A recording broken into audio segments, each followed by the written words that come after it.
BTS academy online চ্যানেলে সকলকে আমি আবার স্বাগত জানাই। আমি আজকে যে প্রসঙ্গে আলোচনা করব, আমি আগের ভিডিওতে প্রাচীন কালের যে যুগ বিভাজন সে সম্পর্কে আলোকপাত করতে শুরু করেছিলাম। প্রথম ভিডিওর মধ্যে আমি সেই যুগ বিভাজনের প্রথম পর্যায় অর্থাৎ প্রাগৈতিহাসিক যুগ সম্পর্কে আলোচনা করেছিলাম। আজ এই ভিডিওর মধ্যে আমি যুগ বিভাজনের পরবর্তী যে দুটি পর্যায় অর্থাৎ প্রায় ঐতিহাসিক যুগ এবং ঐতিহাসিক যুগ সেই সম্পর্কে আলোকপাত করব।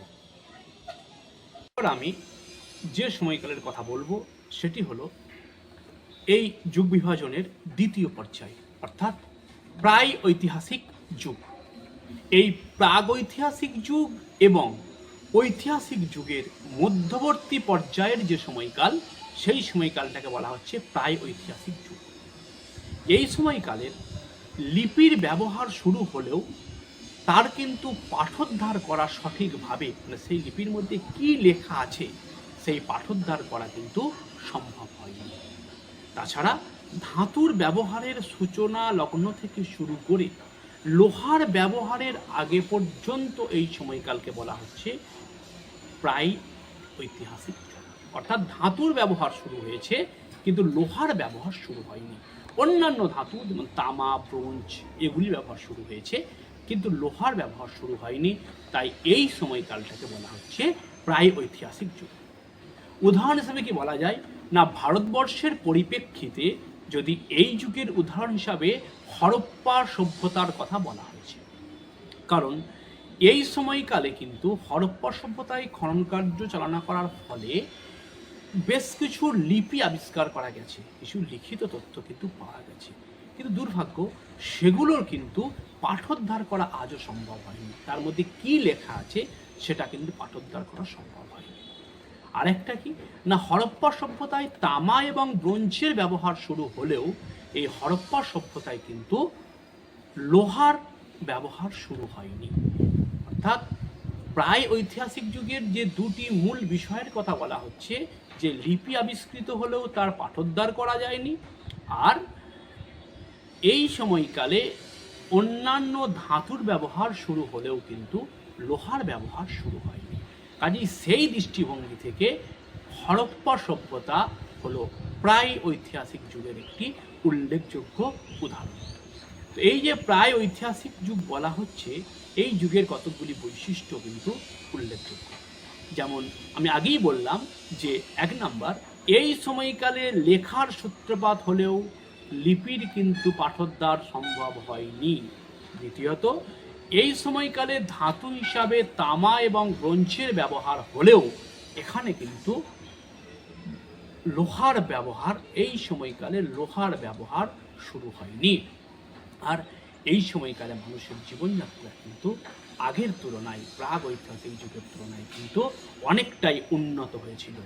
কারণটা কি না, এই সময়কালের মানুষ কৃষিকাজ এবং ব্যবসা বাণিজ্যের দ্বারা তারা কিন্তু তাদের অর্থনৈতিক জীবনের ক্ষেত্রে একটা বড় বিবর্তন কিন্তু তারা এনেছিল। তো এই যে প্রায় ঐতিহাসিক যুগের কথা বলা হচ্ছে, এই প্রায় ঐতিহাসিক যুগের যুগ বিভাজন নিয়েও কিন্তু একটা সমস্যা লক্ষ্য করা যায়।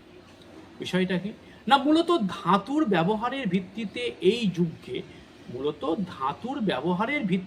এই যুগকে বিভাজন করা হলেও এক্ষেত্রে কিন্তু কিছু সমস্যা দেখা যায়।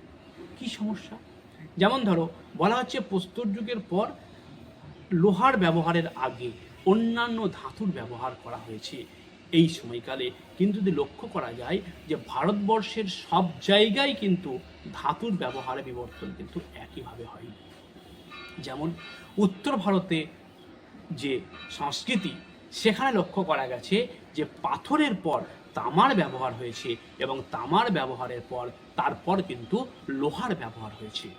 কিন্তু দক্ষিণ ভারতের ক্ষেত্রে লক্ষ্য করা যায় সেখানে তামার ব্যবহার লক্ষ্য করা যায়নি, সেখানে প্রস্তর যুগের পর কিন্তু সরাসরি লোহার ব্যবহারের প্রচলন হয়ে গেছে। সেখানে তামার ব্যবহারের কিন্তু কোনো লক্ষ্য সেই সময়কালে পাওয়া যায়নি। কাজেই এটুকু দেখে স্পষ্টত বোঝা যায় যে এই যে বিষয়ের উপর ভিত্তি করে প্রায় ঐতিহাসিক যুগের সংজ্ঞা দেওয়া হচ্ছে, সেটা কিন্তু ভারতবর্ষের ক্ষেত্রেই কিন্তু সেটা পৃথকীকরণ লক্ষ্য করা যাচ্ছে। এক জায়গায় উত্তর ভারতে প্রস্তর যুগের পর তামার ব্যবহার, তারপর লোহার ব্যবহার, কিন্তু দক্ষিণ ভারতে দেখা যাচ্ছে যে প্রস্তর যুগের পর সরাসরি লোহার ব্যবহার হচ্ছে। শুধু তাই নয়, আরেকটি ইউরোপের ক্ষেত্রে লক্ষ্য করা যায় যে ইউরোপে কিন্তু পৃথকভাবে ব্রোঞ্জ যুগের অস্তিত্ব লক্ষ্য করা গেলেও ভারতে কিন্তু তা ছিল না। ইউরোপে কিন্তু ব্রোঞ্জ যুগের একটা আলাদা করে একটা ব্রোঞ্জ যুগের অস্তিত্ব ছিল, কিন্তু ভারতবর্ষে ছিল না। ভারতবর্ষে তামা এবং ব্রোঞ্জ যুগ একসঙ্গেই ছিল। তবে যাই হোক, বিভিন্ন তথ্যের ভিত্তিতে তাম্র এবং ব্রোঞ্জ যুগের সভ্যতাকে ঐতিহাসিকেরা প্রায় ঐতিহাসিক যুগ বলে অভিহিত।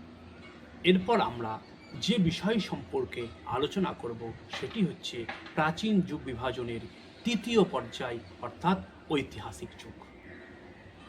ঐতিহাসিক যুগ বলতে আমরা যে সময়কালের কথা বলে থাকি বা সংজ্ঞা হিসাবে বলা যায় যে সময়কালে লিখন পদ্ধতির পাঠোদ্ধার সম্ভব হয় এবং সেই লিখিত বিবরণ ইতিহাস রচনায় সহযোগিতা করে, সেই সময়কাল হতে ঐতিহাসিক যুগের সূচনা হয়।